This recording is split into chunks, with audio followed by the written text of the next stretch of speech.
Home for Mabel Chakarawo used to be a house with a small garden. Now she lives in a tent with her husband and children.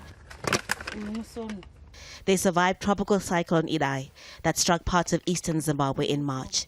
But she says adjusting to this new way of living is hard. Her family never has enough food, and whenever it rains, it's terrifying.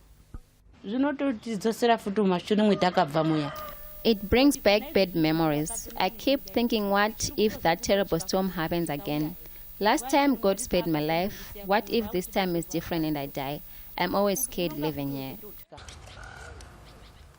Many people in this camp say they want a place to call their own again, but they don't know when or if they'll be moved. Some used to live in this rural community before Idai struck.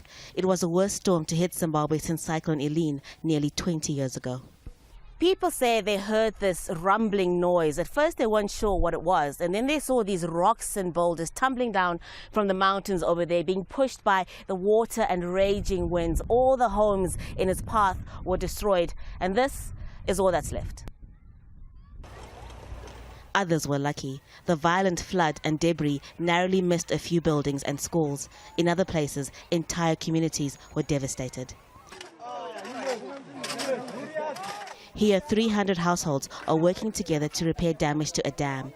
It's part of an initiative to help people rebuild. You want to make sure you understand why your house failed, or why that specific bridge failed, why that school roof flew away, and if needs be, if you need to put specific systems in place so that it doesn't happen again, then that's where you want to put the effort and the money in.